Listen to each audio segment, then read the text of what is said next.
എല്ലാ കൂട്ടുകാർക്കും നമസ്കാരം. നമ്മുടെ പുതിയ വീഡിയോയിലേക്ക് സ്വാഗതം. ഇന്നത്തെ നമ്മുടെ വീഡിയോ ആറ്റുകാൽ പൊങ്കാലയ്ക്ക് തയ്യാറാക്കുന്ന പൊങ്കാല നൈവേദ്യമാണ്. ഇന്ന് തിങ്കളാഴ്ച ആറ്റുകാൽ അമ്പലത്തില് പൊങ്കാലയോടനുബന്ധിച്ച് കാപ്പുകെട്ടൽ ചടങ്ങാണ് ആരംഭിച്ചിട്ടുള്ളത്. ഈ ഒരു ദിവസത്ത് ദേവിക്ക് പൊങ്കാല സമർപ്പണം ചെയ്യുന്നതിനായിട്ട് മനസ്സും ശരീരവും പ്രാർത്ഥനയിൽ അർപ്പിച്ച് പൊങ്കാല നൈവേദ്യം സമർപ്പിക്കുന്നതിനായിട്ട് നോൻപ് തുടങ്ങുന്ന ദിവസം കൂടിയാണ്. ഈ ഒരു ദിവസത്തില് ആദ്യമായിട്ട് ദേവിക്ക് പൊങ്കാല പായസം തയ്യാറാക്കി എടുക്കുന്നവർക്ക് വേണ്ടിയിട്ടാണ് ഈ ഒരു വീഡിയോ.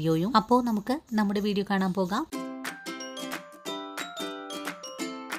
ഇനി നമുക്ക് പൊങ്കാല പായസം തയ്യാറാക്കാൻ തുടങ്ങാം. ഇതിനായിട്ട് ഞാനിവിടെ ഓട്ടുരുളിയാണ് വെച്ചിട്ടുള്ളത്. ആറ്റുകാൽ പൊങ്കാല ദിവസം നമ്മൾ പൊങ്കാല തയ്യാറാക്കുമ്പോൾ മൺകലത്തിലായിരിക്കണം തയ്യാറാക്കേണ്ടത്. അതുപോലെ പുതിയ തവിയൊക്കെ ഉപയോഗിച്ച് വേണം ചെയ്തെടുക്കാനായിട്ട്. ഇപ്പോൾ നമ്മൾ പൊങ്കാല ആവാത്തത് കൊണ്ട് നിങ്ങൾക്ക് വേണ്ടിയിട്ട് വീഡിയോ കാണിച്ചു തരുന്നത് കൊണ്ടും ഇവിടെ ഓട്ടുരുളിയിലാണ് തയ്യാറാക്കിയെടുക്കുന്നത്. ഇനി നമുക്ക് ഈ ഉരുളിയിലേക്ക് അരി വെന്ത് വരാൻ ആവശ്യമായ വെള്ളം ഒഴിച്ചു കൊടുക്കാം. ഒരു കപ്പ് അരിക്ക് ഞാനിവിടെ 3 കപ്പ് എന്ന അളവിൽ വെള്ളം ഒഴിച്ചു കൊടുത്തിട്ടുണ്ട്. വെള്ളം തിളച്ചു വരുന്ന സമയം കൊണ്ട് ഞാനിവിടെ 1 കപ്പ് അളവിലാണ് അരി എടുത്തിട്ടുള്ളത്. അരി നല്ല പോലെ കഴുകിയതിനു ശേഷം വെള്ളത്തിലേക്ക് ഒന്ന് കുതിർത്താൻ വെച്ചു കൊടുക്കാം. അങ്ങനെ വെള്ളം ഇപ്പോൾ തിളച്ചു തുടങ്ങിയിട്ടുണ്ട്. ഇനി നമ്മൾ കഴുകിയെടുത്തിട്ടുള്ള അരി വെള്ളത്തിലേക്ക് ചേർക്കാം. നമ്മൾ പൊങ്കാല പായസം തയ്യാറാക്കി എടുക്കാനുള്ള അരി ഇതാണ് കേട്ടോ.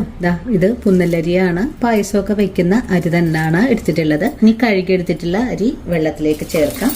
അരി ചേർക്കുന്നതിന് മുമ്പായിട്ട് പൊങ്കാലയ്ക്ക് നമ്മൾ പായസം നൈവേദ്യം തയ്യാറാക്കുമ്പോൾ അരി 3 തവണ ഇതുപോലെ ഒന്ന് ഒഴിഞ്ഞതിന് ശേഷമാണ് വെള്ളത്തിലേക്ക് ഇതുപോലെ ചേർക്കുന്നത്. എല്ലാ പ്രാർത്ഥനയോടുകൂടി തന്നെയാണ് നമ്മൾ ദേവിക്ക് പൊങ്കാല നിവേദ്യം സമർപ്പിക്കുന്നത്. അരി വെള്ളത്തിലേക്ക് ചേർത്ത് കഴിഞ്ഞാൽ പിന്നെ നമ്മുടെ മനസ്സ് മുഴുവനും പ്രാർത്ഥനയിലായിരിക്കണം. ദേവിയോട് നമ്മുടെ ആഗ്രഹങ്ങൾ മുഴുവനും പറയുക. ഇപ്പോൾ നമ്മുടെ അരി നല്ല പോലെ തന്നെ തിളച്ചു തുടങ്ങിയിട്ടുണ്ട്. പൊങ്കാല പായസം തയ്യാറാക്കുമ്പോൾ നമ്മൾ മൂടി വെച്ചല്ല വേവിച്ചെടുക്കുക. ഇതുപോലെ തുറന്നു വെച്ച് തന്നെയാണ് വേവിച്ചെടുക്കുന്നതും. അരി വേവായി തുടങ്ങിയാൽ പിന്നെ നമുക്കിതിലേക്ക് ശർക്കര ചേർക്കണം.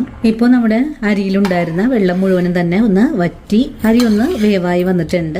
ഈ ഒരു സമയത്ത് നമുക്കിതിലേക്ക് മധുരത്തിനായിട്ടുള്ള ശർക്കരയാണ് ആദ്യം ചേർക്കേണ്ടത്. അരിയെടുത്ത അതേ കപ്പില് 1 കപ്പ് ശർക്കര പൊടിയാണ് ഞാനിവിടെ ഉപയോഗിക്കുന്നത്. ശർക്കരപ്പൊടി ചേർത്ത് ഒന്ന് നമുക്ക് ഇളക്കി യോജിപ്പിച്ചു കൊടുക്കാം.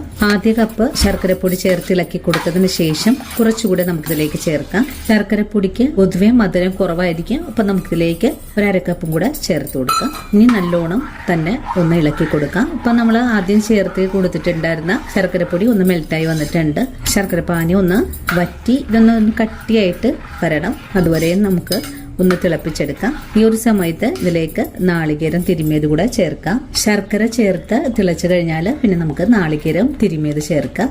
നാളികേരം കൂടെ ചേർത്ത് ഒന്നുകൂടി ഇളക്കി യോജിപ്പിക്കാം. നാളികേരം കൂടെ ചേർത്ത് നല്ലോണം ഇളക്കി കഴിഞ്ഞാൽ പിന്നെ ഇതിലേക്ക് 2 പഴം ഒന്ന് കട്ട് ചെയ്ത് ചേർക്കാം. ഇനി നമുക്ക് പഴം ചേർക്കാം.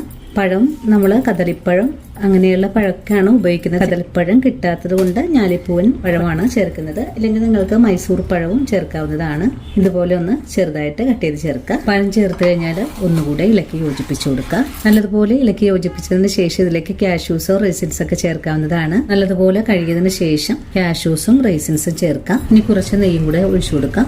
1 സ്പൂൺ അളവില് തേനും കൂടെ ഒഴിച്ചു കൊടുക്കണം. ഇനി ഏലക്കപ്പൊടി ചേർക്കാം.